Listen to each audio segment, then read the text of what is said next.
Alors bonjour tout le monde du studio Léo Laporte, je suis Hugo Martin, cofondateur de Rivercast Media et avocat en pratique privée depuis 1997 et votre animateur pour cet épisode de Questions de preuve, un balado sur le droit et la justice par et pour les juristes et dont les objectifs sont de faire avancer la pratique du droit et de favoriser l'accès à la justice. Nos épisodes sont reconnus pour la formation professionnelle continue, alors je vous prie de vous rendre sur le site questionsdepreuve.ca afin d'en savoir un petit peu plus au niveau de la formation professionnelle continue. Je suis accompagné, comme toujours, de ma recherchiste de questions de preuve, Sandrine Raymond. Bonjour, Sandrine. Bonjour, Hugo. Aujourd'hui, on fait un tour d'horizon de la loi sur les Indiens. Et là, je vais faire tout de suite un disclaimer. Là. Ce qu'on propose ici, c'est une approche factuelle. On va tenter du mieux qu'on peut de décrire et d'expliquer. On ne cherche pas à partager des opinions personnelles ou professionnelles, mais bien faire une présentation sommaire des législations qui affectent les peuples des Premières Nations. Nos deux invités sont ici pour nous aider à comprendre dans le même format et contexte que tous mes autres épisodes de Questions de preuve. Et à titre de décharge, là, comme je vous dis, le disclaimer, les invités ne se prononcent pas à titre professionnel. Sandrine, avant de présenter nos invités, je te demanderais d'où vient l'idée pour un épisode sur la loi sur les Indiens. C'est une question, premièrement, qui intéresse l'équipe de Questions de preuve. En fait, c'est un des volets du droit sur lesquels nous voulons plus discuter, plus échanger, plus informer aussi notre auditoire à ce niveau-là. Et puis, j'avais lu certains des livres de Bob Joseph qui portaient sur la loi sur les Indiens. Et donc, avec cette perspective en tête, nous avons voulu un peu faire un épisode sur la loi sur les Indiens et qu'est-ce qu'il en est. C'est pas notre épisode sur le droit autochtone, cependant. On avait l'épisode 10 de Questions de preuve. Oui, puis cet épisode-là est avec Maître Geneviève Richard, qui est avec nous aujourd'hui en studio. Maître Richard est actuellement avocate auprès du ministère de la Justice du Québec à la direction des affaires autochtones. Elle est également chargée de cours à l'Université de Sherbrooke et a aussi été conseillère en droit autochtone pour le barreau du Québec concernant le droit des Premières Nations et Inuits. En invitant Geneviève la première fois, celle-ci nous a proposé d'inviter Maître Wild, qui a un parcours tout aussi impressionnant et inspirant. Donc, Maître Fanny Wild est avocate au bureau d'aide juridique au sein du Centre communautaire juridique de l'Abitibi-Témiscamingue. Elle exerce principalement en droit criminel, protection de la jeunesse et en matière familiale. Elle plaide devant la Cour du Québec, la Cour supérieure, la Cour itinérante en criminel et en protection de la jeunesse du circuit intérieur des communautés CRI. C'est la première femme avocate de l'histoire du peuple algonquin et elle est aussi récipiendaire de la médaille Premier Peuple, Première Nation en 2022. Bonjour Fanny, bonjour Geneviève. Bonjour. Bonjour. Merci beaucoup d'être là. Fanny, on enregistre avec toi depuis Chibougamau, c'est bien ça? C'est exact. Mon bureau est situé là, dans le nord du Québec, à Chibougamau. C'est très gentil de ta part de te rejoindre à nous. Ça fait plaisir. Geneviève, tu es venue ici à Montréal, dans nos studios. Je comprends que tu es à l'Université Sherbrooke. Tu as aussi amené ton petit compagnon. Exact. Mon petit chien Kimo qui est là parmi nous. Dis-moi, Fanny, par curiosité, là, Sandrine a fait une bonne intro de ce que tu fais, mais une journée de ton quotidien, ça ressemble à quoi? Écoute, moi, je suis avocate seule en bureau là à l'aide juridique, donc quotidien, c'est souvent là, j'ai ma journée là de prévu des consultations avec des gens là de la ville de Chibougamau-Chapais. Et très souvent là, j'ai des détenus là à gérer là en criminel là. Souvent, on va m'informer là qu'un de mes clients ou que quelqu'un est détenu dans un des postes de police des 4 communautés environnantes et je vais devoir là l'accompagner là à sa comparution. Également aussi les après-midi, c'est souvent là plein de mesures d'urgence en protection de la jeunesse.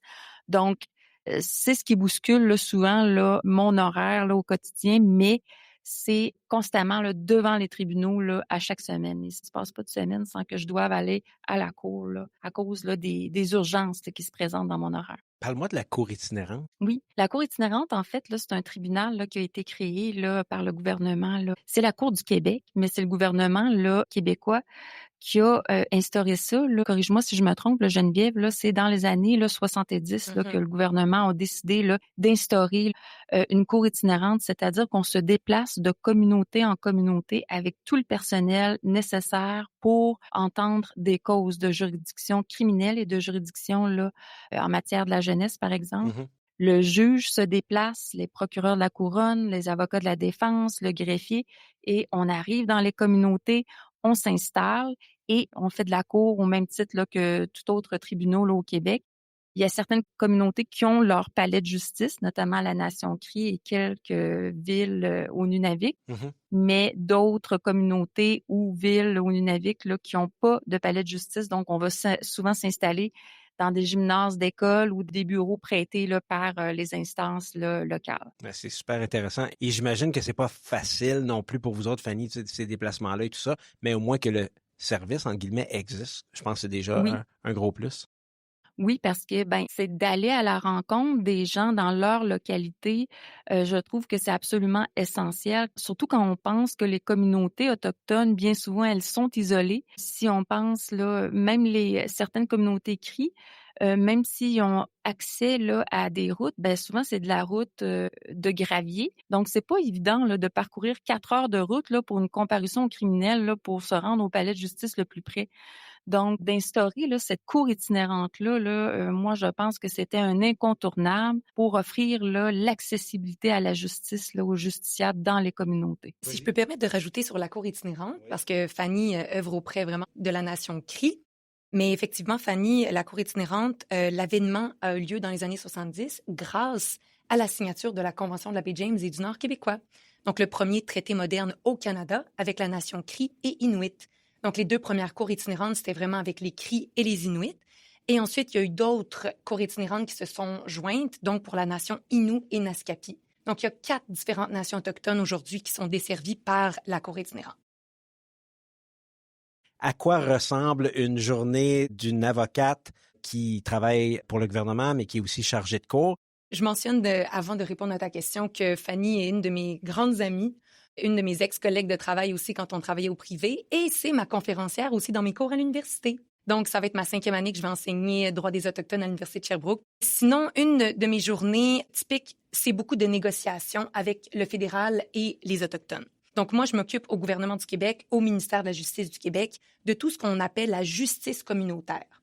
Donc, ce que c'est, en bon français, c'est des comités de justice que le fédéral et le provincial en financent de façon tripartite avec les Autochtones pour avoir une certaine justice qui est propre à eux.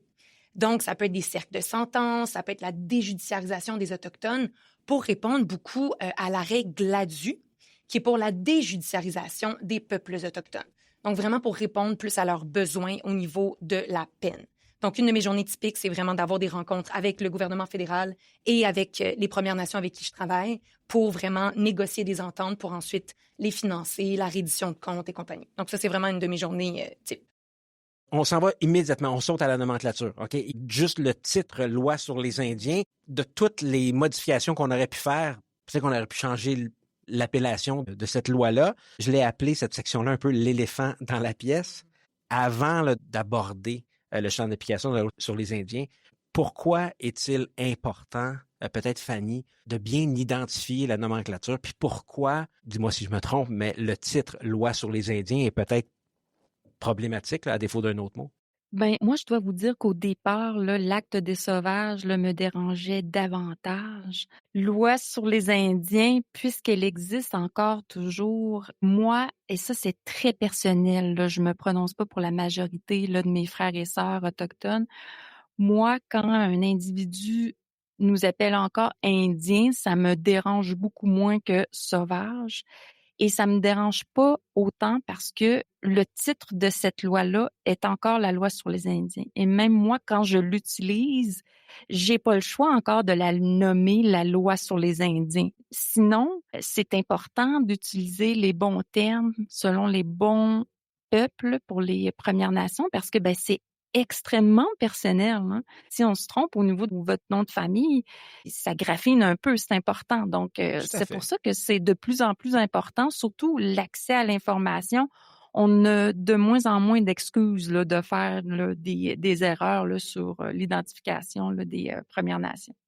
Ça met la table, hein? C'est ça qui est important. Mais si je te disais autochtone, Premières Nations, Inuit, Métis, j'identifie les Premières Nations comment et dans quel contexte et comment c'est utilisé. Évidemment, on va tout le temps revenir vers la loi. Mais c'est qui l'Indien dans la loi sur les Indiens? L'Indien, c'est l'individu, puis c'est les collectivités également, là. Puis malheureusement, le titre de la loi, elle existe toujours. Donc, quand on les identifie, on n'a pas le choix là de parler encore la loi sur les Indiens. De façon générale, moi, le terme que j'utilise le plus souvent en amont, c'est les Autochtones ou Premières Nations. Parce que là, quand je rentre là dans l'identification des Premières Nations, si je dis Anishinaabe, là, c'est pas tout le monde qui connaît là, qui sont les Anishinaabe. Fait que je préfère des fois, selon qui est l'auditoire, je vais rester dans le général en priorisant Autochtones et ou Premières Nations. Geneviève, Inuit et Métis et la loi sur les Indiens, ça marche pas. Ils n'en font pas partie. Exactement. OK. Au niveau des définitions juridiques, si on arrive vraiment sur ça pour que nos auditeurs et auditrices comprennent bien, selon la loi constitutionnelle de 1982, donc notre deuxième loi constitutionnelle du pays, la définition de peuple autochtone du Canada est inscrite à l'article 35, paragraphe 2. Et là, ici, c'est important pour tous les juristes de comprendre que lorsque je parle de la loi constitutionnelle ici à l'article 35, je ne parle pas de la Charte canadienne sur les droits et libertés, qui fait partie de la partie 1. Je parle bien de la partie 2 sur les droits des peuples autochtones. Donc, l'article 35, paragraphe 2 nous dit « Dans la présente loi, peuple autochtone du Canada s'entend notamment des Indiens, des Inuits et des Métis du Canada. » Donc, on voit directement qu'il y a 3 différentes catégories, si vous voulez, de peuples autochtones. Donc, autochtone est le terme le plus inclusif, le plus englobant, qui inclut autant Premières Nations, Inuits et Métis. Parce que là, pour tout le monde, je veux vraiment qu'on comprenne que lorsqu'on parle des Indiens, au sens de la loi sur les Indiens, on parle des Premières Nations. Donc, lorsqu'on parle d'une Première Nation, on exclut les Inuits et les Métis. Vous voyez? Donc, c'est pour ça que la loi sur les Indiens, c'est comme, si vous voulez, la loi sur les Premières Nations. Donc, ça exclut les Inuits. Puis c'est nommément écrit d'ailleurs dans la loi sur les Indiens que les Inuits sont exclus. Et les Métis également, parce que les Métis ne sont pas des Premières Nations. Donc, 3 différents peuples, Premières Nations, Inuits et Métis. Y a-t-il des mots qui sont à proscrire? Y a-t-il des mots que je dois pas dire? Un Esquimau, je le sais. Non, mais je veux dire, c'est un mot qui vient pas d'eux, première des choses. C'est un mot qui est, à la limite... péjoratif. Ça veut dire mangeur de viande crue, en fait. Maintenant, celui-là, on le sort. Mais les Inuits, c'est pas homogène non plus. Il y a des groupes poussés à l'intérieur. Parce qu'effectivement, donc c'est parce que j'ai travaillé un petit peu avec la nation Inuit. Donc, un Inuk, I-N-U-K, c'est le terme au singulier. Et des Inuits, c'est effectivement le terme pluriel. C'est pour ça que Inuit est un terme invariable. Et il y a 4 différentes régions au Canada où les Inuits se retrouvent. Ce qu'on appelle le territoire des Inuits, c'est l'Inuit Nunangat. Donc, c'est au Nunavik. Et là, je ne veux plus que personne fasse l'erreur de penser que le Nunavik n'est pas au Québec. Donc, le Nunavik, c'est au nord du 55e parallèle au Québec, avec les 14 villages nordiques inuits. Et le Nunavut, qui est beaucoup plus loin, dans le nord, c'est une autre région. Donc, les 4 régions sont le Nunavik au Québec, le Nunavut, les territoires du nord-ouest et le Labrador, qui forment l'Inuit Nunangat. Et leur langue, c'est l'Inuktitut, donc avec plusieurs dialectes. Et au Québec, on parle plus spécifiquement l'Inuktitut, avec différents dialectes de la baie du Tson et de la baie d'Ungava. Et si je te posais la question, le terme à proscrire, j'ai dit Geneviève Esquimau, mais il y a d'autres choses. Effectivement. Moi, je pense qu'il faudrait absolument proscrire le terme amérindien. Parce qu'en fait, indien, on se rappelle d'où ça vient, c'est une erreur historique. Les colonisateurs, quand sont arrivés sur l'île de la Grande Tortue, qui est l'Amérique du Nord, ils pensaient être arrivés en Inde pour la recherche de la route des épices. Bon, ils s'étaient un petit peu trompés de bord de planète. Donc, ils ont vu des peuples autochtones, des personnes qui habitaient déjà, et ils ont dit « Ah, nous sommes en Inde, donc ce sont des Indiens. » Et ils ont vu le blé d'Inde, donc ils l'ont appelé aussi blé d'Inde au lieu de maïs. Donc, à la base, indien, c'est une erreur historique. Amérindien, c'est pour reprendre l'erreur en disant c'est des Indiens d'Amérique. Donc, amérindien est aussi une espèce de double erreur historique. Je veux dire, il n'y a pas d'Indiens en Amérique. Ce sont des Autochtones. Donc, pour moi, c'est sûr que j'utilise pas le terme indien, sauf lorsque je m'adresse à des juristes pour le terme juridique de la loi sur les Indiens, et jamais je vais utiliser amérindien non plus. Donc, j'utilise vraiment autochtone de façon plus inclusive. Et au Québec, on y reviendra peut-être sur les métis aussi, mais au Québec, on utilise uniquement Premières Nations et Inuit. Donc, on a uniquement 10 Premières Nations et 1 nation Inuit. Il n'y a aucune nation métisse reconnue juridiquement au Québec. C'est d'ailleurs pourquoi le Secrétariat des Affaires autochtones au Québec a changé de nom récemment pour Secrétariat aux relations avec les Premières Nations et les Inuits. Donc, le SAA a changé pour SRPNI pour nommer Premières Nations et Inuit en excluant, si vous voulez, métis. Dans notre script ou dans notre synopsis, on avait allochtone versus autochtone. J'ai une distinction à faire? Allochtone, ça représente les non-autochtones, puis autochtone représente là, les Premières Nations. Je suis un allochtone. Exact. Je suis une allochtone aussi. OK.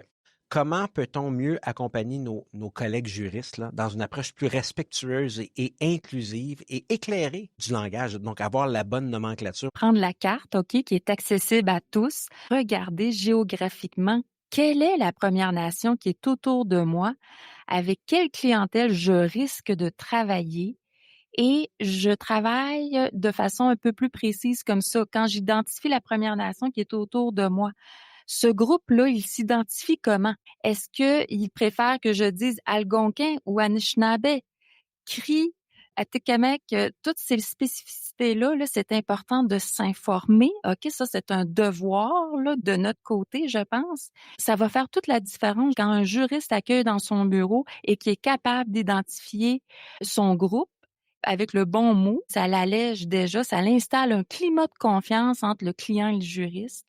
Et moi, je pousserais un peu plus loin. Le truc que je donne souvent à mes confrères, mes consoeurs, c'est apprenez quelques mots dans la langue de ces individus-là. Juste le mot de salutation, merci. Juste quelques petits mots comme ça et de mettre dans nos bureaux des objets d'art de cette Première Nation-là, des peintures d'artistes autochtones.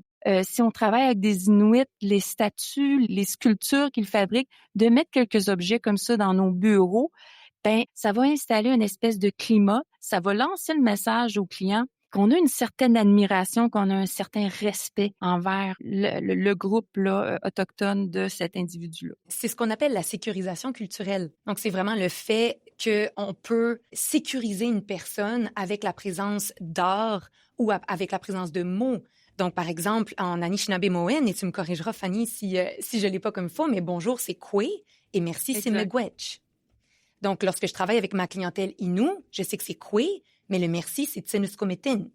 Avec les Inuits, merci, c'est Nakurmik. Donc, j'ai essayé d'apprendre et je remets dans mes conférences à chaque fois bonjour et merci dans les 11 langues autochtones pour valoriser les langues autochtones au Québec. Geneviève, on revient là avant 1867. On revient avant la création du Canada. On a, Fanny nous en a parlé tout à l'heure, l'acte pour protéger les sauvages.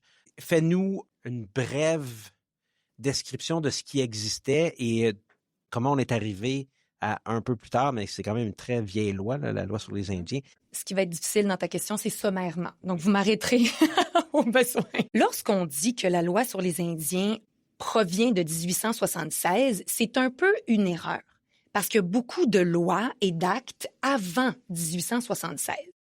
Donc, la première loi est de 1850, donc ça fait vraiment longtemps. Et elle s'appelait « L'Acte pour protéger les sauvages dans le Haut-Canada contre la fraude et les propriétés qu'ils occupent ou dont ils ont la jouissance contre tout empiètement et dommage ». Et c'est dans cette loi-là de 1850 que la première définition de sauvage, parce que oui, on appelait vraiment les personnes autochtones des sauvages, parce qu'aux yeux des colonisateurs, ils n'étaient pas civilisés, parce qu'ils ne faisaient pas d'agriculture, ils ne s'habillaient pas aussi convenablement à leurs yeux. Donc, on voit aussi dans les termes utilisés beaucoup de supériorité raciale, une grande force colonisatrice par rapport à ces lois-là. Donc, la première, 1850.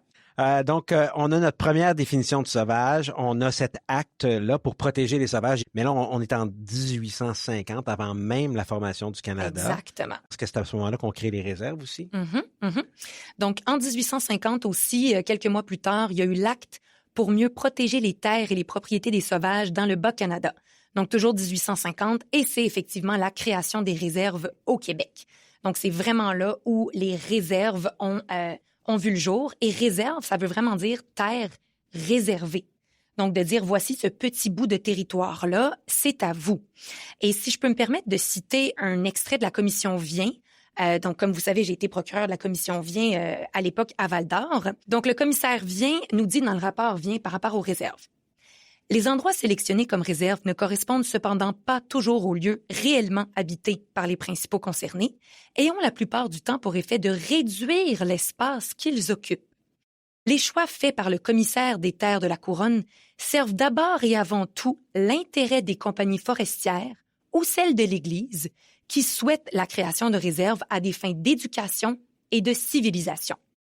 En fait, quels que soient les intérêts en cause, c'est la logique de l'État colonial canadien en formation qui prédomine, en affirmant sa souveraineté sur le territoire comme sur ceux qui y habitent. Ces réserves ne sont d'ailleurs pas administrées par les Autochtones eux-mêmes, mais bien par l'État. D'ailleurs, plusieurs groupes autochtones refusaient de s'installer dans les dites réserves. Quand je pense là, notamment à la Première Nation algonquine, parce que c'est la mienne, il y a eu création là, de la réserve Kitigan-Zibi qui devait là, être créée pour l'ensemble des Algonquins et plusieurs ont refusé de s'installer là puisque ce n'était pas à l'image du territoire ancestral qu'ils occupaient là, dans leur vie quotidienne. C'est ça qui est important de comprendre avec la création des réserves. C'est une parcelle minuscule du territoire ancestral où les Premières Nations peuvent revendiquer un titre ancestral au niveau constitutionnel. Donc, c'est vraiment deux choses, les réserves micro-minuscules et le territoire ancestral revendiqué dans le titre ancestral. Ça me faisait tellement penser, Fanny, quand je lisais l'extrait par rapport aux fins d'éducation, de civilisation, les compagnies forestières et celui de l'Église. Moi, j'ai eu un choc quand j'ai vécu à Val-d'Or et quand je côtoyais le peuple Anishinaabe, donc le peuple de Fanny. Et on me dit, vous les Blancs, parce que les Autochtones souvent nous disent les Blancs, vous les Blancs, vous êtes des Chiguji pour nous. Et à un moment donné, je demande, je dis, qu'est-ce que ça veut dire, Chiguji? Puis ils me regardent droit dans les yeux puis ils me disent, coupeur d'arbres. Eh oui. Donc, moi, j'en ai des frissons encore parce que je me dis, OK, avec ma couleur de peau et avec mon histoire coloniale, je suis une coupeuse d'arbres, même si j'ai jamais coupé un arbre de ma vie, on s'entend. Donc, c'est le poids de l'histoire que je trouve tellement intéressant aussi dans les mots autochtones qui sont utilisés. En fait, ma dialecte est un peu différente, là, parce la langue Anishinaabe, c'est une langue qui est descriptive.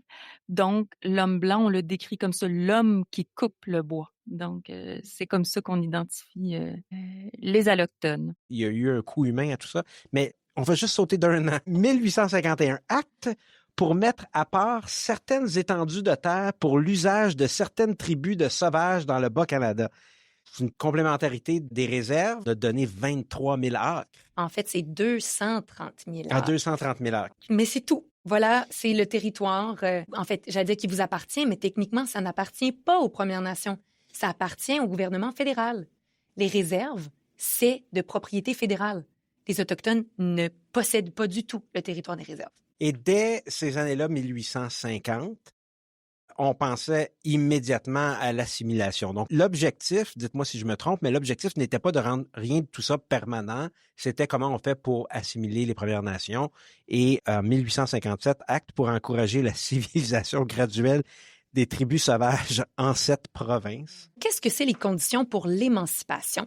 C'est de devenir un vrai citoyen, un vrai Québécois, Canadien, Français. C'est de laisser son identité de sauvage de côté, en utilisant les termes de l'époque, pour devenir un vrai homme. Donc, il y avait quelques conditions vers l'émancipation des sauvages. Mais ça, c'était volontaire. Oui, mais il y en a eu seulement qu'un. Ah, ouais. En 1857, qui s'est émancipé. Il y en a eu d'autres plus tard, mais en 57, il y en a juste un. Et la première condition, c'est être un homme. Donc, une femme ne peut pas s'émanciper, avoir plus de 21 ans, savoir lire et écrire l'anglais ou le français. Une de mes préférées, c'est celle-ci, être relativement bien instruit, et c'était les termes de l'acte de 1857, être relativement bien instruit, n'avoir aucune dette et être de bonne vie et mœurs dans la vie d'un comité d'examinateurs non indiens. Dans le fond, ce qui est derrière l'acte, c'est de dire que les sauvages ne sont pas des personnes instruites, ne sont pas des personnes qui parlent le français et l'anglais, sont vraiment une seconde catégorie de citoyens. Et si tu détiens des terres, et si tu es un homme de plus de 21 ans, que tu sais lire et écrire, tout ça, tu peux devenir un citoyen à part entière. L'objectif, c'est de limiter l'autodétermination. Bien, c'est pire que ça. C'est d'éradiquer son identité. OK. Parce qu'il perdait totalement l'identité indienne, l'identité de sauvage et tous ses privilèges. Il devait quitter la réserve. Il y avait d'ailleurs, lorsqu'il était émancipé, il recevait 50 acres de terre pris à même la réserve de sa communauté. Donc, selon mes recherches, il y a une seule personne qui s'est prévalue de cette loi en 1857. Est-ce qu'on saute immédiatement en 67? On peut? La création du Canada? Oui. Pourquoi, comment et quel est le lien avec les peuples, les Premières Nations? Bon, alors l'acte de l'Amérique du Nord britannique, là, qu'on connaît sous le nom de la loi constitutionnelle de 1867, c'est vraiment la création du Canada. Mais ce que je trouve particulier, puis que je dis souvent à mes étudiants, c'est qu'on parle du Dominion du Canada. Mm-hmm. Et dans Dominion, le terme latin sous-jacent, c'est domination. Donc, c'est comme la création de la domination du Canada. Donc, je trouve ça super intéressant de voir aussi qu'est-ce que les mots veulent dire. Donc, la création du Dominion du Canada. Et c'est à l'article 91, paragraphe 24, qui confie de façon exclusive le pouvoir au gouvernement fédéral sur les sauvages et les terres réservées pour les sauvages. Parce que oui, c'était écrit sauvage à l'époque, en 1867. Ben, j'ai pas vu cette version-là. Elle est très difficile à trouver sur Internet. Mais dans cette version-là de 1867, et ça fit avec toutes les autres lois de 1850, 1851, 57. Donc, en 1867, c'était écrit dans la loi constitutive du pays le terme « sauvage ». Donc, aujourd'hui, c'est les Indiens et les terres réservées pour les Indiens, toujours à l'article 91-24. Donc, ça nous dit que le pouvoir est exclusif au gouvernement fédéral. Ce qui crée le gros problème encore, un problème constitutionnel de conflit de compétences à ce jour, c'est que les autres compétences parallèles sont de compétences provinciales. Donc, par exemple, la justice, les prisons provinciales, l'éducation, la santé et même le territoire, outre les réserves, là, donc toutes les ressources naturelles. Donc, ça crée toujours un conflit de compétences constitutionnelles entre le fédéral et le provincial. Donc, c'est le gros problème de cette loi constitutionnelle-là. Le mot « savoir », est-ce qu'il le savait? Il faudrait demander aux 36 hommes qui ont créé cette confédération-là, donc les 36 pairs de la Confédération. Mais je ne sais pas, Fanny, ce que tu en penses là-dessus. Les Autochtones, selon moi, ils ignoraient absolument tout de ça, là, de tout ce qui était en train de s'inscrire, tous les travaux. Je ne pense pas là, que les Premières Nations ont pris part à quoi que ce soit là, de l'écriture de tout ça. Je pense que de toute façon, l'objectif, là, c'était qu'un jour, là, il soit complètement là, mêlé, entre guillemets, là, à la population en général et qu'il n'y ait plus de statut particulier qui soit, comme Geneviève l'a mentionné, là, des bons citoyens canadiens là, mêlés à la population en général et qu'il n'y ait plus de particularité, de statut particulier. L'écriture de tout ceci là, ne tenait pas compte des impacts futurs parce qu'ils ne croyaient pas qu'il y aurait justement ce peuple-là qui resterait là malgré tout, qui tiendrait le coup. Là. Puis je tiens à souligner aussi, lorsqu'on lit les articles 91 et 92 de la loi constitutionnelle de 1867, lorsqu'on voit Indiens et terres réservées pour les Indiens, c'est le seul paragraphe qui parle d'une personne en particulier. Le reste, c'est des chemins de fer, des taxes, l'armée, la foresterie. C'est vraiment le seul article qui parle de personnes. Ça dénote un peu le fait que c'était un peu des objets, en quelque sorte, et qu'on doit s'occuper d'eux.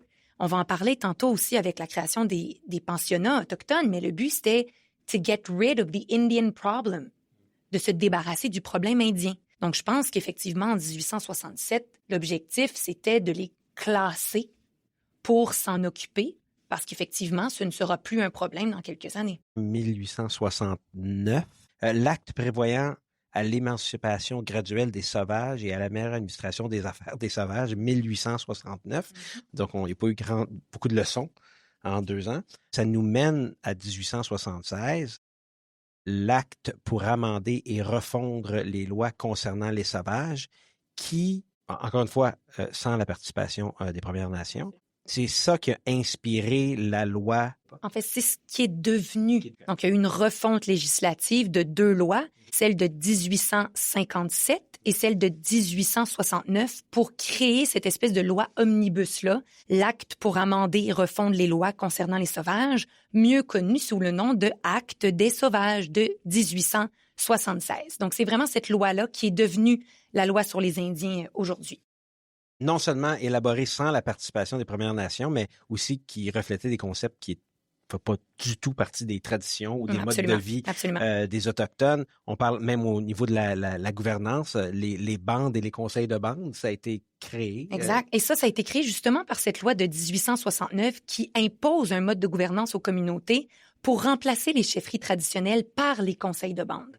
Donc, c'est vraiment cette ancienne loi-là là, où les Autochtones, maintenant, ne pouvaient plus se gérer et se gouverner comme eux le faisaient depuis des millénaires, parce qu'on se rappelle, les Autochtones, sur l'île de la Grande Tortue, sont là sur le territoire depuis peut-être 12, 15, certains disent 25 000 ans. Donc, ils avaient des modes de gouvernance traditionnels, mais l'acte sur les sauvages et les lois préalables viennent imposer un mode qui est aussi un mode très sexiste, qui correspondait au mode démocratique de l'Europe imposé aux Autochtones. Parce que les Premières Nations étaient beaucoup des peuples matriarcaux, où c'était des femmes qui géraient leur peuple. On a l'impression aujourd'hui que les bandes et les conseils de bande, c'est quelque chose qui est autochtone, en pensant que c'est la méthode ancestrale ou traditionnelle des peuples autochtones, parce que nous, on a un gouvernement, puis on a un parlement et on a un judiciaire, et on pense que ça fait partie des traditions, alors que ce ne l'est pas du tout. Donc, les bandes et les conseils de bande ont été créés de toutes pièces imposés à ce moment-là. L'acte sur les sauvages a bouleversé complètement le mode de vie des Autochtones, dans tous les sens du terme de bouleversement. Donc, c'est dire, est-ce qu'il y avait un premier ministre ou une première ministre? Non, c'était plus des cercles. Il peut y avoir le cercle des chasseurs, le cercle des femmes qui protègent l'eau, qui protègent le territoire. Donc, c'était plutôt les cercles des personnes plus aînées. Il y avait même aussi des cercles de jeunes qui pouvaient être utilisés pour prendre des décisions. Donc, c'était rarement une seule personne qui représente tout le monde. C'était vraiment plus communautaire comme façon démocratique de faire. Okay. Oui, absolument. Puis moi, ce que je trouve triste dans tout ça, c'est que même plusieurs Autochtones eux-mêmes pensent que conseil de bande, ça reflète nos traditions, ça reflète nos façons de faire ancestrales, alors que non. Même certains membres vont penser aussi que la réserve, c'est le territoire ancestral, alors que non. Moi, c'est ça que je trouve triste, là, la jeunesse là, qui pense, entre autres, là, que tout ça là, vient de nous, alors que non, ce sont des choses qui nous ont été imposées.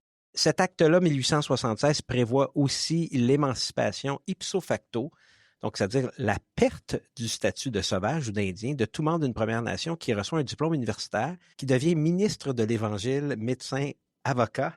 Moi, j'aurais perdu mon statut indien. Ou notaire, ou qui réside plus de 5 ans à l'étranger. J'ai compris que étranger voulait aussi dire hors réserve, donc aller habiter hors réserve.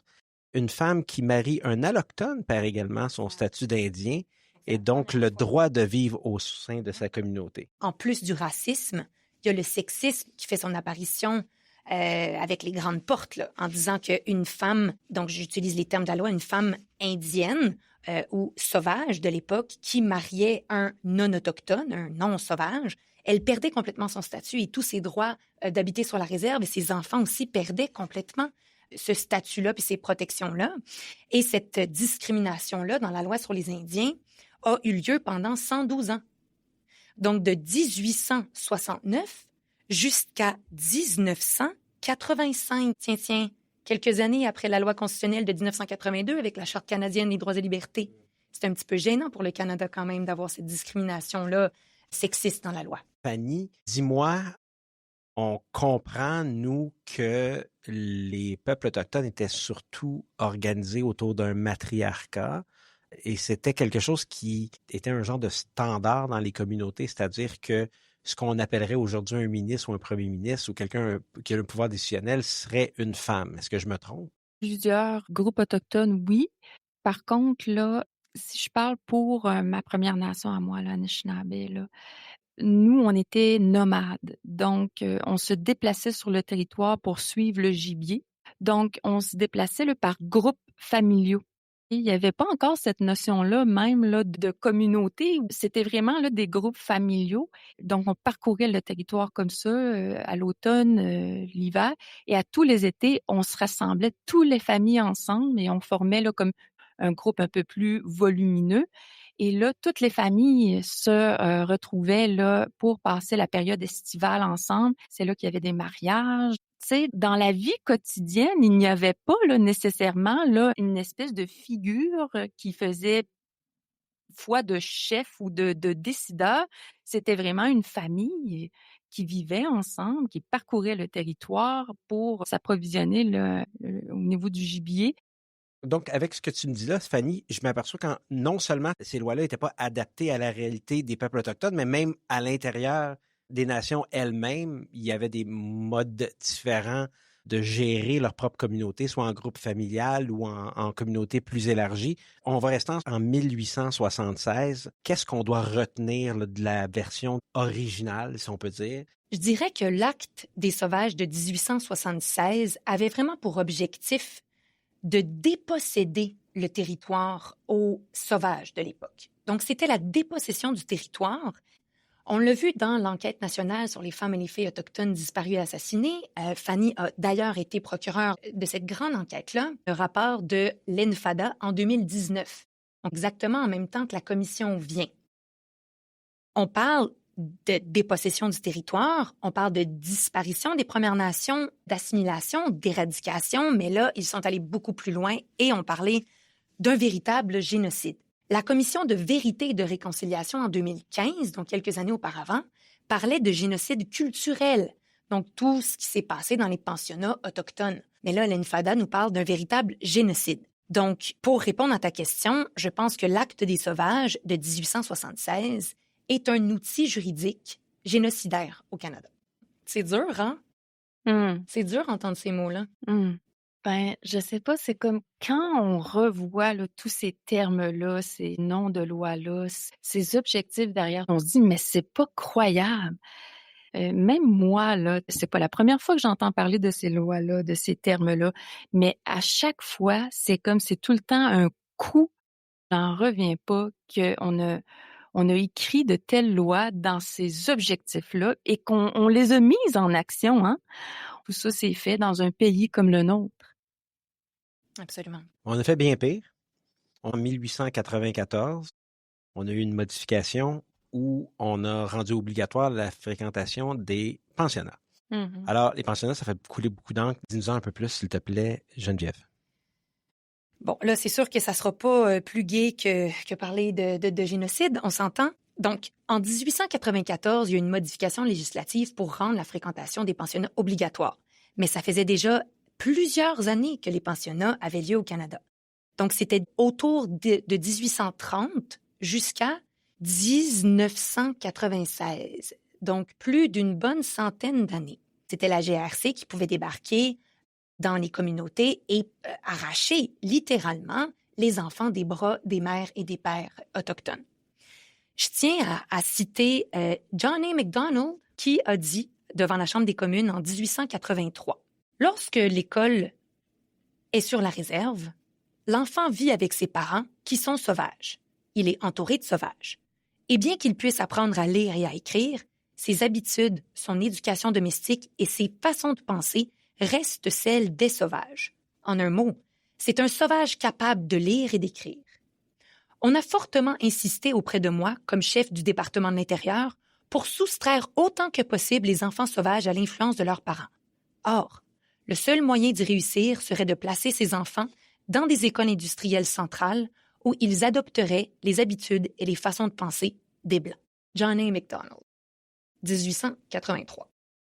Duncan Campbell Scott, qui était un haut fonctionnaire au ministère des Affaires indiennes, toujours sur les pensionnats, a dit en 1920 « Je veux me débarrasser du problème indien. En fait, je ne crois pas que ce pays se doit de continuer à protéger une classe de gens qui sont incapables d'être autonomes. Notre but est de continuer jusqu'à ce qu'il n'y ait plus un seul Indien au Canada qui ne soit assimilé à notre société, qu'il n'y ait plus de questions indiennes ni de ministère des Indiens. » C'est ça, les pensionnats. Alors, je vais maintenir ce que j'ai dit en introduction. On essaie d'écrire et d'expliquer. Si on reprend la citation de M. Macdonald, c'était l'intention du législateur. C'est ce que je peux comprendre, Geneviève? Absolument. Ben, en fait, oui, je pense que les propos de Macdonald là, reflètent là, les intentions. J'avais eu là, une session avec l'anthropologue qui est malheureusement décédé, le Serge Bouchard, qui disait là, que en fait, tout ça, là, c'était pour tuer l'Indien en lui. Puis moi, les pensionnats, ben, toutes mes oncles, mes tantes, y ont été. Puis c'est sûr que c'est une période là, très obscure là, de notre histoire, de l'histoire de ma famille aussi. Puis si ça l'a pas éteindu l'Indien, en tout cas, ça l'a presque fait, hein, parce que tout ce que mes oncles, mes tantes ont connu, mes grands-parents souvent me disaient, bon, c'est la raison pour laquelle mes grands-parents sont sortis du territoire, ils sont allés s'installer en réserve pour être près du pensionnat, pour être capables de voir leurs enfants, parce que quand ils venaient chercher leurs enfants, ils les voyaient pas pendant 10 mois. Et souvent, quand ils les revoyaient, ils étaient complètement différents. Ils pouvaient plus communiquer avec eux parce que, bon, malgré que mes oncles, mes tantes pouvaient toujours parler algonquin, ils avaient honte de parler leur langue. Entre frères et sœurs, il n'y avait plus de lien parce que tu n'avais pas le droit de parler à ta sœur, tu n'avais pas le droit de parler à ton frère. Et donc, il y avait toutes ces brisures-là, ces cassures-là de relations, alors que c'est tellement important. L'élément fondamental de la vie, c'est la famille, n'est-ce pas? C'est comme ça qu'on construit un monde, c'est comme ça qu'on construit des communautés, c'est comme ça qu'on construit un peuple. Si ça n'a pas éradiqué l'Indien, ça l'a presque éradiqué. C'est ce qu'on appelle les traumatismes intergénérationnels. Donc, par exemple, les tantes et les oncles de Fanny sont allés au pensionnat. Fanny n'est pas allée au pensionnat, mais Fanny peut quand même vivre certains traumatismes intergénérationnels, donc qui passent de génération en génération. Donc, ça va être très difficile pour les peuples autochtones de guérir de ce traumatisme aussi profond qui est d'apprendre la honte. C'est grave pour un peuple, c'est grave pour une personne, c'est grave pour une collectivité. C'est vraiment ça que les pensionnats ont réussi à faire au Canada. Absolument. Puis c'est d'autant plus important de connaître cette période-là de l'histoire quand on est juriste, parce que c'est important, parce que ça fait partie de plusieurs éléments qu'on doit en tenir compte, entre autres l'endroit criminel, les principes de détermination de la peine GLADU. Dans les rapports GLADU, il va toujours avoir une section là, sur cette obligation-là là, de fréquentation des pensionnats, parce que souvent, le client qu'on a devant nous, si lui n'a pas été au pensionnat, ses parents y sont allés ou ses grands-parents ou des membres de sa famille. 1884, l'acte qui interdit le potlatch et les danses tamanawas sous peine d'emprisonnement. Juste le mot danse, hein, on interdit les danses. Ensuite de ça, en 1885, suivant la pendaison de Louis Riel. Qui est un métis du Manitoba. Exactement, et une douzaine d'autres membres ou une dizaine d'autres membres des Premières Nations. On a instauré un système de laissez-passer, donc pour pouvoir se déplacer à l'extérieur de la réserve.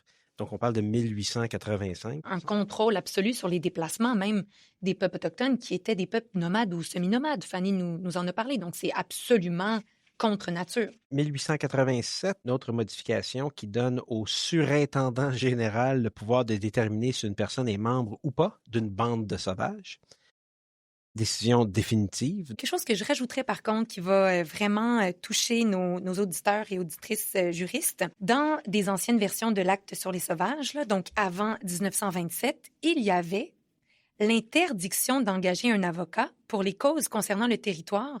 Sinon, les avocats pouvaient aller en prison. Donc, les sauvages n'avaient même pas le droit d'avoir accès à la justice pour des causes qui concernaient le territoire. Donc, c'est une mainmise absolue de l'État colonial sur les sauvages dits de l'époque. Donc, la prochaine modification, c'est en 1946, après la Deuxième Guerre. Toutes les grosses interdictions, là, donc interdiction de potelage, de danse traditionnelle, interdiction des déplacements, tout ça, interdiction aussi de l'état d'ivresse. Si un sauvage était trouvé en état d'ivresse, il pouvait aller en prison. Mais c'était hors de la communauté. Mais il y avait interdiction de vente, échange ou de troc de manière enivrante. Sinon, on pouvait avoir des amendes. Donc, toutes ces grandes interdictions-là qui étaient beaucoup liées à la culture en tant que telle ont été annulées dans la version de 1951.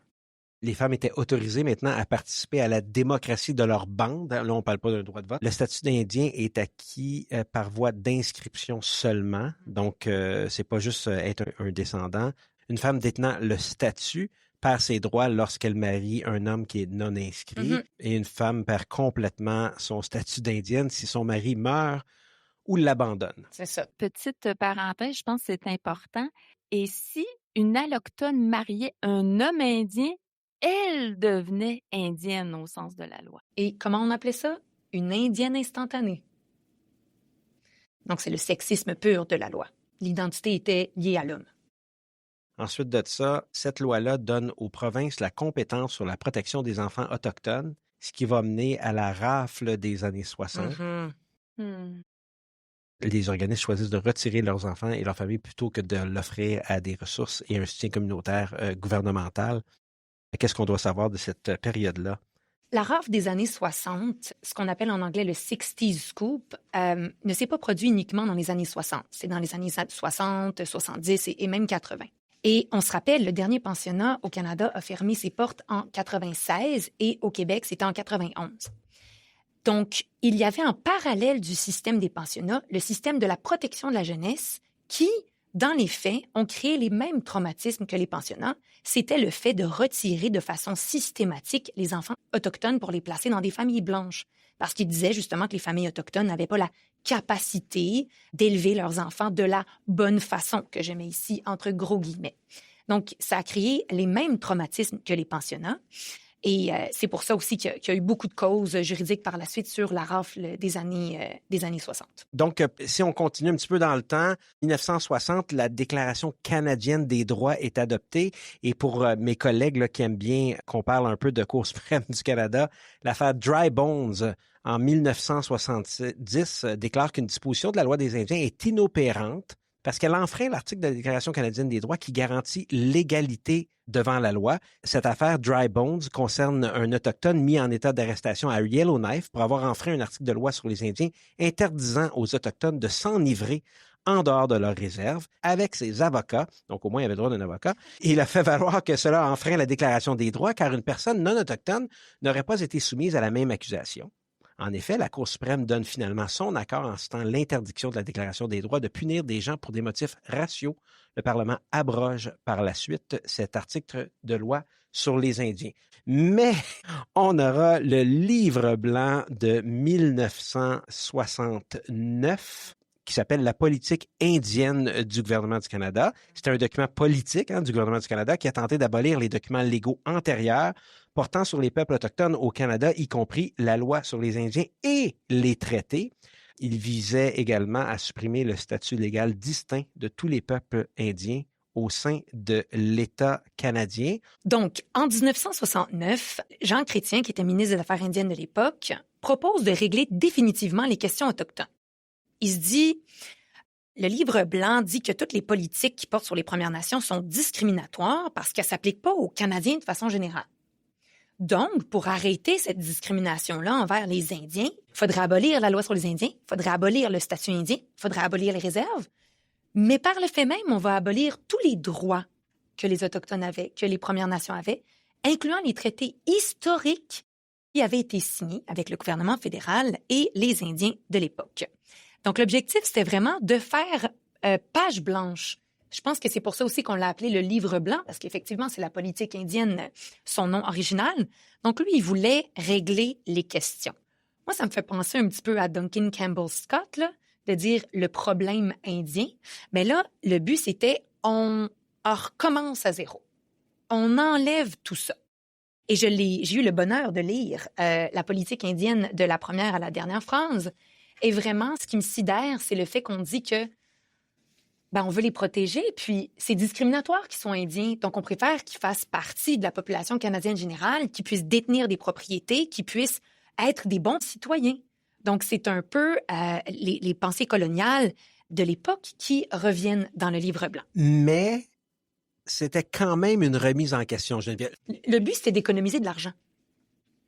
Le but, c'était d'éliminer les coûts provenant de l'administration des affaires autochtones et le développement du Nord canadien et des responsabilités liées au traité. Le but, c'était pas d'avancer. Le but, c'était de reculer. Donc, il n'y a aucune façon que je peux te convaincre de dire que c'est au moins un départ pour une remise en question. Ça serait très difficile. Le fait de régler le problème, c'est de l'annuler. OK. Donc, j'ai de la misère à voir que c'est une avancée. OK. Au niveau du grand public, ça pouvait donner l'impression que on voulait enlever cette loi discriminatoire-là, la loi sur les Indiens. Quelle loi épouvantable! Supprimons-la. En apparence, ça pouvait avoir l'air de ça. Mais moi, dans le fond, là, je trouve que la création de ce livre blanc-là a été énormément positif pour les Premières Nations parce que ça a créé un effet de soulèvement des Premières Nations à travers le pays au grand complet. et Henri, poste à ce livre blanc-là, il y a eu l'écriture du Livre rouge en 1970, où là, les Premières Nations se sont soulevées et elles ont dit « Non, attendez, là. Je veux bien là, l'élimination de cette loi discriminatoire-là, mais ça a pour effet d'enrayer notre statut particulier, nos particularités, la protection de notre identité, de nos territoires et d'une panoplie d'autres choses. » Livre rouge, Citizens Plus, le nom du rapport, présenté le 4 juin 70, une réponse au livre blanc. Les auteurs considéraient que le livre blanc offrait une perspective d'avenir désastreuse pour les peuples autochtones. Fanny, leur conclusion n'était pas d'abolir la loi sur les Indiens, mais bien de la modifier, mais drastiquement. Oui, c'est exact. Là. C'est sûr qu'eux n'étaient pas là, d'accord avec l'instruction de l'abolir au grand complet parce que ça aurait là, eu là, des effets là, néfastes, là, comme je l'ai mentionné, entre autres, là, pour tout ce qui est là, de distinguer les Premières Nations. Là. Je pense que oui, ils souhaitaient la modifier de façon drastique et elle ne l'a pas vraiment été là, depuis. Là. Si je peux me permettre de citer Harold Cardinal, qui est l'écrivain du Livre rouge en 70, il nous disait « Ce n'est pas en raison de sa valeur en soi que nous voulons que soit maintenue la loi sur les Indiens. Elle n'en a pas. Elle est discriminatoire dans toutes ses stipulations. Mais elle nous sert de levier pendant qu'elle embarrasse le gouvernement et il est juste qu'il en soit ainsi. Nous préférons encore vivre sous le joug de l'injuste loi sur les Indiens plutôt que de renoncer aux droits qui nous sont sacrés. » J'ai l'impression que ça décrit très bien l'essence du Livre rouge. Puis effectivement, Fanny le mentionne, c'était un des plus grands soulèvements autochtones du pays dans les années 70, de dire non, c'est pas vrai qu'on va abolir la loi sur les Indiens parce que ça nous protège dans un certain sens. Et surtout par rapport aux traités historiques, ce sont des droits sacrés pour les Premières Nations. Absolument. Donc, ça n'a pas amené de modification. Cependant, 73, Jeannette Corbière-Laval, une autochtone de la nation Wik-Wik-Mekong. Wik-Wik-Mekong. Merci. Conteste l'alinéa 12.1b de la loi sur les Indiens, arguant une violation à la Déclaration canadienne des droits. On revient encore en se mariant dans ce cas-là avec un allochtone. Tu nous en as parlé tout à l'heure, Fanny. Une femme des Premières Nations perd son statut d'Indien et ses enfants ne peuvent l'obtenir non plus. Un homme qui marie une allochtone conserve le sien et peut le transmettre à sa descendance. Les femmes subissent une discrimination sur la base de leur sexe. Dans Procureur général contre Laval, 1974 RCS 1349, une décision très critiquée d'ailleurs, la Cour suprême du Canada soutient que la Déclaration canadienne des droits ne rend pas inopérante cette disposition de la loi sur les Indiens. Là, je vous rappelle, on est en 73, on s'approche de 82. Exact. C'est là où tout change. Exactement. On s'en va en 81. Sandra Lovelace, celui-là, on le connaît un peu plus, une malécite de la Première Nation Tobique au Nouveau-Brunswick, s'adresse au Comité des droits de l'homme des Nations unies. Concernant la perte de statut d'une femme qui marie un allochtone, le comité conclut que ces dispositions de la loi sur les Indiens contreviennent au pacte international relatif aux droits civils et politiques. Sandra Lovelace contre Canada, 1981. On se projette maintenant en 1982, mais avant d'aller là, on va penser à prendre une petite pause. Et avant d'aller à la pause, qu'est-ce qu'on doit se rappeler, disons, entre 1867 et un peu avant, jusqu'en 1982, si je te lance ça, Geneviève en premier? C'est dur de répondre à ce genre de questions-là parce qu'on parle de plusieurs centaines d'années. Mm-hmm. Ce qui est important de se rappeler, c'est que l'acte sur les sauvages de 1876 avait des origines beaucoup plus lointaines. Les origines de 1850 et compagnie. Il y a eu plusieurs modifications à l'acte sur les sauvages par la suite, mais c'est quand même la mouture de 1876 qui existe encore aujourd'hui dans la loi sur les Indiens de 1985. C'est la même mouture. Il y a eu des modifications, comme tu as mentionné, avec certains effets discriminatoires dont on va parler un petit peu plus tantôt, mais c'est la même réflexion de base qui était l'assimilation des Premières Nations au Canada. Fanny, j'imagine que tu peux pas être en désaccord avec ça, mais je te demanderais, on se souvient de quoi? On se souvient surtout que, bon, il se passe qu'il y a un pays qui se crée. Il y a les Autochtones. On veut soit les éliminer, les assimiler ou les fusionner avec nous et ça ne fonctionne pas. C'est ce qu'on doit retenir. parce qu'ils sont à part. Ils sont des peuples à part. Ils se tiennent debout. On va prendre une courte pause. Je vous rappelle que nous sommes avec Maître Geneviève Richard, avocate auprès du ministère de la Justice du Québec à la direction des Affaires autochtones, et avec Fanny Wild, première femme avocate de l'histoire du peuple algonquin. Comment est-ce que les grandes décisions de la Cour suprême du Canada des 150 dernières années ont-elles bâti l'identité juridique du Canada? Je vous suggère de découvrir le balado Façonner le Canada, 150 ans de décisions marquantes, une série réalisée pour le 150e anniversaire de la Cour suprême et produite en collaboration avec le gouvernement du Canada. J'y reçois les 9 juges de la Cour et 14 constitutionnalistes et experts pour analyser et décortiquer des décisions, jugements et arrêts qui ont façonné notre héritage juridique. À écouter dès maintenant sur façonnerlecanada.ca. Alors, nous sommes de retour. Je vous rappelle que nous parlons de la loi sur les Indiens. On a ratissé large. On va se diriger maintenant avec la version 1985. Geneviève, qui, il y a quelques années, lorsqu'elle est venue prendre part à l'épisode 10 de Questions de preuve, dans son outil de la praticienne, nous a dit, moi, mon outil, c'est la loi sur les Indiens, la loi physique, juste qu'on soit très clair. Et elle est rentrée aujourd'hui avec sa loi physique de la loi sur les Indiens, qui dit bien 1985. Donc, on est à la mouture 1985. Il y a eu quelques modifications depuis, mais cette version-là, grosso modo, c'est la version laquelle, Fanny, tu travailles, Geneviève, tu travailles aussi avec celle-là. Qu'est-ce qu'on doit savoir et différentes perspectives peut-être? En fait, cette modification-là en 85 est vraiment la réponse à la Charte canadienne sur les droits et libertés, surtout l'article 15 sur la discrimination. Donc, en 82, le rapatriement de la Constitution, ça commençait à être extrêmement gênant pour le gouvernement canadien d'avoir une loi sur les Indiens qui discrimine spécifiquement les femmes. Donc, on se rappelle, là, depuis 1869, l'Acte sur les sauvages et la loi sur les Indiens discriminaient les femmes. Donc, les femmes indiennes ou sauvages de l'époque se mariaient avec un non-indien et perdaient leur statut et donc toutes les générations subséquentes. Donc, 85, la grosse modification, c'est l'élimination de la discrimination fondée sur le sexe. Et là, il n'y a aucun doute que c'est une réponse à la Charte 82. Absolument. Et aussi, vous vous rappelez du fameux article sur l'émancipation. Mm-hmm. On l'élimine également. Donc, 85, les deux grandes modifications, c'est vraiment la discrimination fondée sur le sexe et l'émancipation qu'on enlève. Une femme autochtone qui marie un allochtone, elle ne perd pas son statut, donc cette problématique-là, elle est résolue.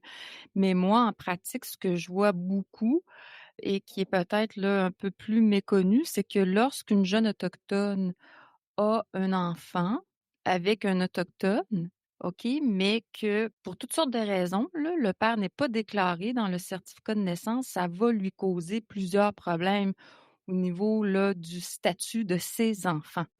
Et c'est un des problèmes là, qui est encore très courant dans les communautés. C'est un effet là, un peu discriminatoire, puis des conséquences fâcheuses là, de cette loi-là. Là, sitôt que la femme, si par exemple, le père ne reconnaît pas sa paternité, refuse de signer la déclaration de naissance, elle va rencontrer un problème là, pour ses enfants au niveau du statut autochtone. Est-ce que c'est quelque chose qui est envisageable dans les prochaines années au niveau des modifications? Je le sais que ça fait partie là, de discussions dans plusieurs symposiums, plusieurs conférences là, des groupes autochtones, parce que c'est une réalité là, souvent à laquelle là, nos femmes sont confrontées. Geneviève, tu as sans doute là, des détails là, par rapport à ça, là, de ces conséquences fâcheuses-là là, que nos femmes vivent là, dans les communautés. Ben, en fait, là, ce qu'on parle, c'est vraiment le statut d'Indien qui est défini à l'article 6, paragraphe 1 et 6, paragraphe 2. C'est ce qu'on appelle la Second Generation Cut-off, donc la coupure après la deuxième génération. Donc ça, c'est nouveau avec la mouture de 1985 dans la loi sur les Indiens. C'est de dire qu'une personne qui est 6-1, donc là, j'utilise les grands guillemets, donc 6-1 étant pur, et fait un enfant avec une personne qui est 6-1, l'enfant va être 6-1. Mais si tu as une personne 6-1 avec un non-indien, la personne va devenir 6-2. Et si un 6-2 fait un enfant avec un non-indien, son enfant sera non-indien. Donc, c'est la perte de statut après la deuxième génération d'enfants mixtes. Donc, c'est ce que Fanny dit, c'est de dire, si une mère avec un statut d'Indien 6-1 marie un homme, même s'il est Indien, mais que sa paternité n'est pas reconnue, son enfant va être 6-2. Donc, si cet enfant 6-2-là se marie avec un non-autochtone, ben toute sa génération ne sera plus indien au sens de la loi. C'est quoi la solution à ça? C'est-tu des tests d'ADN? Actuellement, en pratique, de plus en plus, il va se présenter à mon bureau des femmes qui sont dans ces situations-là et là, on va faire des recours, des réclamations à paternité pour justement aller sécuriser ce statut-là là, tant important là, pour la future génération. Et là, dans la procédure en réclamation là, de paternité, soit le père reconnaît. S'il ne reconnaît pas la paternité, on va demander au tribunal là, d'ordonner un test d'ADN et c'est comme ça qu'on y arrive. Là. Par la suite, là, madame pourra là, inscrire les enfants, là, faire une modification là, quant au statut d'Indien là, pour les enfants. Cette procédure-là qui est normale en droit familial régulier au niveau de la pension alimentaire, mais tu vois que ça a aussi des répercussions qui sont différentes dépendamment des communautés qui sont affectées. Absolument. On parle de droit d'habiter sur une réserve, donc c'est beaucoup plus fort qu'une pension alimentaire qui est très importante, là. Mais c'est beaucoup plus fort comme conséquence. Est-ce que l'obligation de rester sur la réserve existe encore? Mais non. Moi, j'habite la ville de Chibougamau. J'ai quitté ma communauté là, en 2015 pour aller m'installer dans la ville de Québec. Puis depuis 2019, j'habite Chibougamau. Mais, vu que Fanny habite en dehors de sa communauté, elle doit payer taxes et impôts. Donc, c'est uniquement si elle a son domicile sur réserve, sur communauté, qu'il va y avoir des exemptions fiscales. Ça, il y a très peu de monde qui savent ça. Et ça, là, puis je voudrais faire le 360 vers notre épisode, est-ce que ça, c'est dans la loi sur les Indiens? Absolument. OK. Mais oui. Absolument. Ça fait partie d'une grande mouture. Donc, il y a des avantages uniquement sur communauté ou si tu dois faire livrer tes biens sur communauté. Ben là, les gens appellent ça tous les avantages fiscaux, exemption de taxes, tout ça, là, c'est vraiment sur réserve qu'on va les vivre. Puis si je peux rajouter, outre la loi sur les Indiens, une Première Nation va toujours avoir ses droits constitutionnels protégés par l'article 35, paragraphe 1 de la loi constitutionnelle de 1982. Donc, que ce soit sur réserve ou en dehors de la réserve, il y a toujours des droits constitutionnels, donc des droits ancestraux ou un titre ancestral ou les droits issus de traités qui demeurent, peu importe où l'Autochtone se trouve. Exempt de taxation, 87.1, nonobstant toute autre loi fédérale ou provinciale, sont exemptés de taxation le droit d'un Indien ou d'une bande sur une réserve ou des terres cédées, les biens meubles d'un Indien ou d'une bande située sur une réserve. 2. Nul Indien ou bande n'est assujetti à une taxation concernant la propriété, l'occupation, la possession ou l'usage d'un bien mentionné à 87.1 A et B. Donc, si je continue 87.2, nul Indien ou bande n'est assujetti à une taxation concernant la propriété, l'occupation, la possession ou l'usage d'un bien mentionné à 1A ou B. Et 3. Aucun impôt sur les successions, taxes d'héritage ou droits de cession n'est exigible à la mort d'un Indien en ce qui concerne un bien de cette nature ou la succession visant un tel bien. Et ces particularités-là de la loi sur les Indiens vont créer des effets pervers. Hein. Par exemple, l'insaisissabilité des biens d'un Autochtone sur réserve, ça fait en sorte que pour les Autochtones, ça peut être difficile d'avoir des prêts personnels, des prêts hypothécaires. C'est toute une gymnastique là, pour en arriver là, à l'obtenir là, parce que il n'y a pas de garantie. On ne peut pas aller saisir les biens d'un Indien sur réserve. Alors, imaginez là, les banques, là. Également là, les compagnies de meubles pour la vente à tempérament. Là, ça occasionne une multitude de problèmes pour les Autochtones. On parle aussi, souvent, on va entendre « Ah, ils sont pas imposés, wow, c'est génial », mais il faut comprendre que les salaires sur les communautés sont 2 fois moins élevés, là. Et c'est très compliqué aussi le fait que les biens des Indiens sur réserve soient insaisissables au niveau même des assurances. Geneviève m'a passé sa loi et elle me donné du petit coup sur l'article 89.1. Sous réserve des autres dispositions de la présente loi, les biens d'un Indien ou d'une bande située sur une réserve ne peuvent pas faire l'objet d'un privilège, d'un nantissement, d'une hypothèque, d'une opposition, d'une réquisition, d'une saisie ou d'une exécution en faveur ou à la demande d'une personne autre qu'un Indien ou une bande.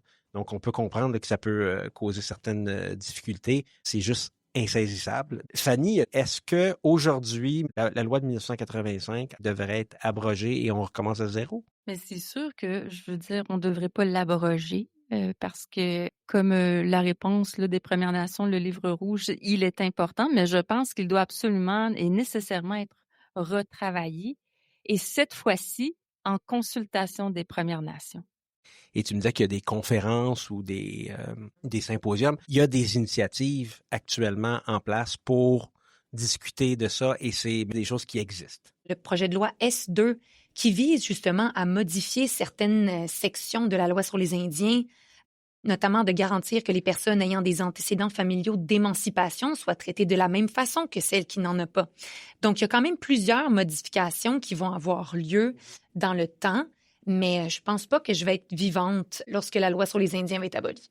Absolument, parce que bon, étant face à cette réalité-là, là, les groupes autochtones là, sont conscients là, qu'il y a des choses à faire, parce que la voie judiciaire, la voie procédurale, là, c'est lourd hein, quand même. Hein? Donc, c'est sûr qu'il y a des organisations régionales qui se penchent là-dessus pour voir là, justement à pousser la question. Puis, entre autres, là, des dépôts de projets de loi, là, c'est le résultat souvent là, de tous ces groupes-là là, qui se rassemblent, là, qui se réunissent et qui en discutent. Là.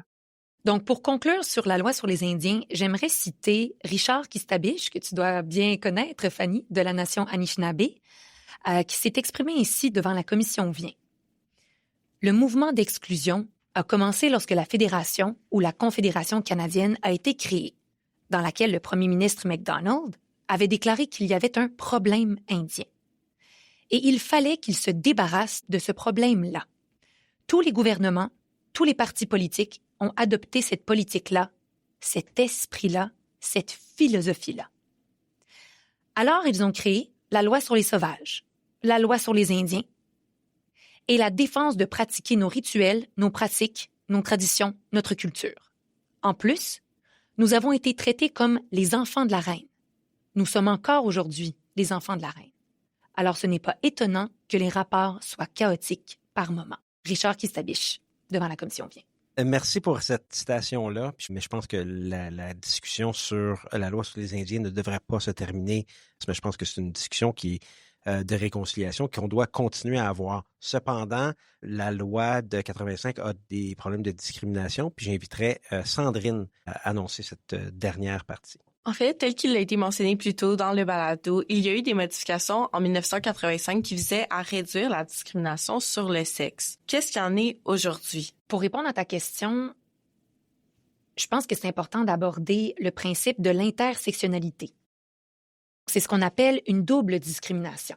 Dans ce cas-ci, la loi sur les Indiens discriminait sur la base du racisme et du sexisme, le phénomène d'intersectionnalité. En fait, question quiz. Le vote des femmes au Québec a passé en quelle année? 1940. Et le vote pour les Autochtones maintenant, au fédéral? 1960. 20 ans plus tard. Et ensuite, le vote pour les Autochtones au provincial au Québec? 9 ans plus tard. Le Québec est la dernière province à accorder le droit de vote aux Autochtones. Et les femmes sur communauté, les femmes autochtones sur communauté, ont eu le droit de vote en 1969. Donc, on se rend compte déjà qu'il y avait une discrimination pour les femmes, donc d'avoir le droit de vote en 1940, mais près de 30 ans plus tard, les femmes autochtones obtiennent le droit de vote. Donc, ça vous donne aussi une idée d'où on était dans la société dans les années 40, 60, 70, pour ensuite arriver à le rapatriement de la Constitution en 82 et les moutures, après ça, différentes de la loi sur les Indiens en 85. Le but de la grande modification en 85, c'est d'annuler cette grande discrimination-là fondée sur le sexe. Mais il y a eu beaucoup de discrimination résiduelle qu'on appelle. Et c'est pour ça qu'il y a eu plusieurs autres jugements devant les cours, donc notamment au Québec et en Colombie-Britannique. Bon, ça ne s'est pas rendu jusqu'en Cour suprême, donc c'est le jugement McIver et le jugement Deschenaux.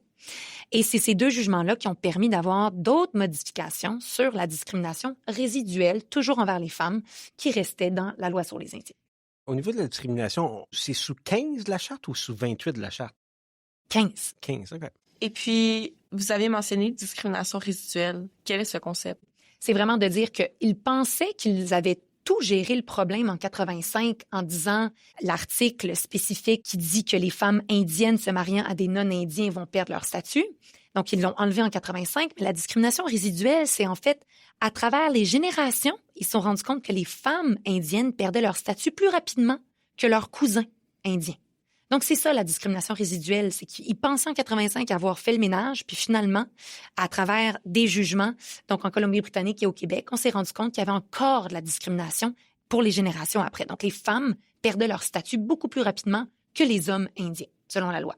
Puis, comment est-ce que les femmes vivent encore aujourd'hui les conséquences de ces règles discriminatoires? Mais en fait, je pense que je l'ai exposé un peu plus tôt, là. C'est justement là, d'avoir là, cette espèce de fardeau-là là, de prouver l'identité, statut autochtone de ses enfants, là, si elle n'a pas là, moindrement là, l'appui là, de l'autre parent autochtone. Là. Et c'est comme si la femme ne pouvait pas être une mère monoparentale avec le full statut indien, elle et ses enfants. Si je vous demandais des ressources pour s'engager un peu dans la sensibilisation, pour en savoir plus sur le sujet, qu'est-ce que vous recommanderiez? Déjà, d'avoir les 11 nations autochtones au Québec collées sur votre frigidaire, ça pourrait être un très bon truc. Savoir où sont les Premières Nations, où est la nation inuit au Québec et quel est leur nom. Quel est leur nom des coloniaux? Comme Fanny a dit, Anishinaabe plutôt que Algonquin, par exemple, ou Innu plutôt que Montagnais. Donc, très important d'avoir en tête les 11 nations autochtones du Québec. Aussi, je pense qu'on peut beaucoup apprendre à travers l'art, à travers la musique, à travers les sculptures, à travers les danses, l'artisanat. Moi, je porte fièrement des boucles d'oreilles autochtones que j'ai achetées d'artisantes autochtones. J'en ai beaucoup.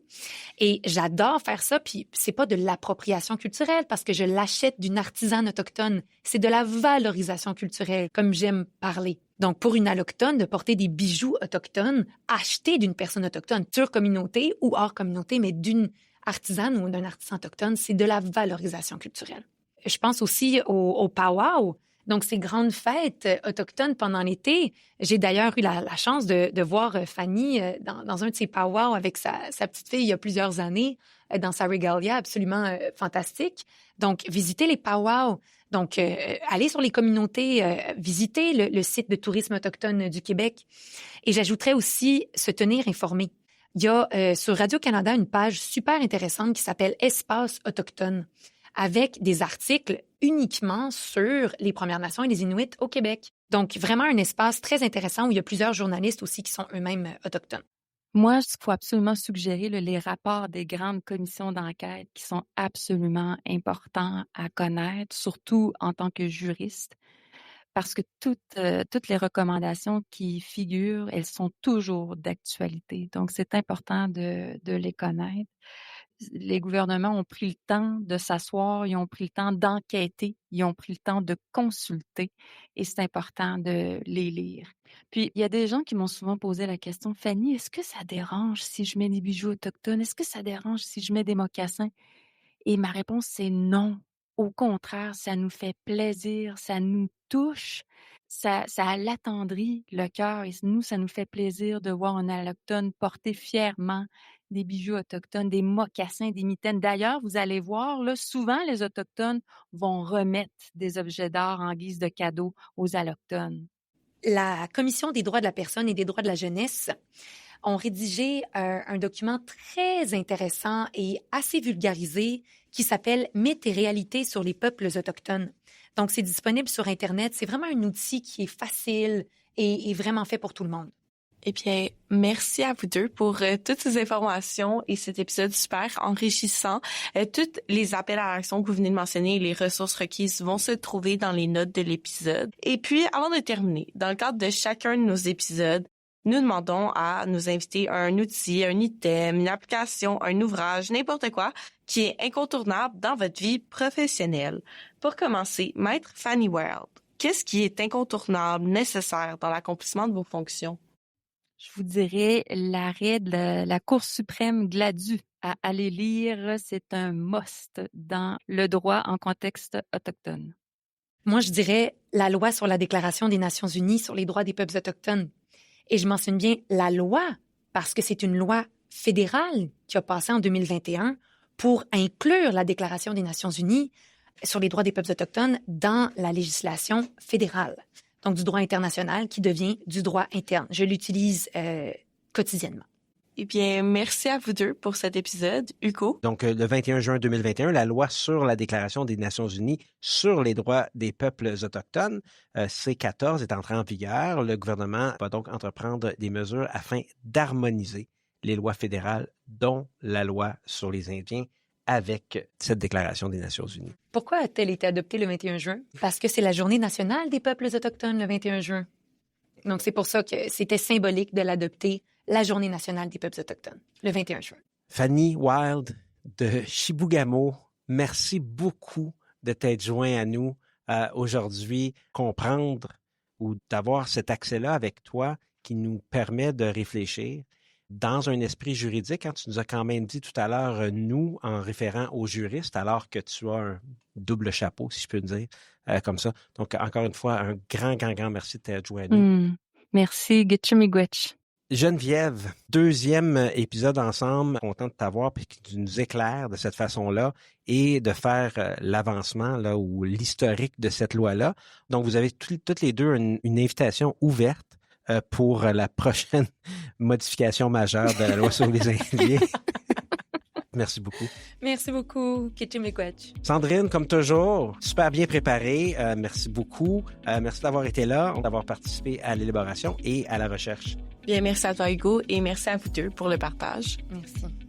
Merci. Alors, c'est ce qui met fin à cet épisode. Merci à nos invités encore une fois, Maître Fanny Wild, avocate au bureau d'aide juridique au sein du Centre communautaire juridique de l'Abitibi-Témiscamingue, et Maître Geneviève Richard, avocate auprès de la Direction au soutien des programmes et des partenariats d'affaires autochtones au ministère de la Justice du Québec et aussi chargée de cours à l'Université de Sherbrooke. Pour nos auditeurs qui veulent recevoir une attestation de formation, le mot caché sera « réflexion » au singulier. Rendez-vous dans la section « Formation continue » du site questiondepreuve.ca pour plus de détails. Il y aura aussi un lien, évidemment, dans les notes de l'épisode.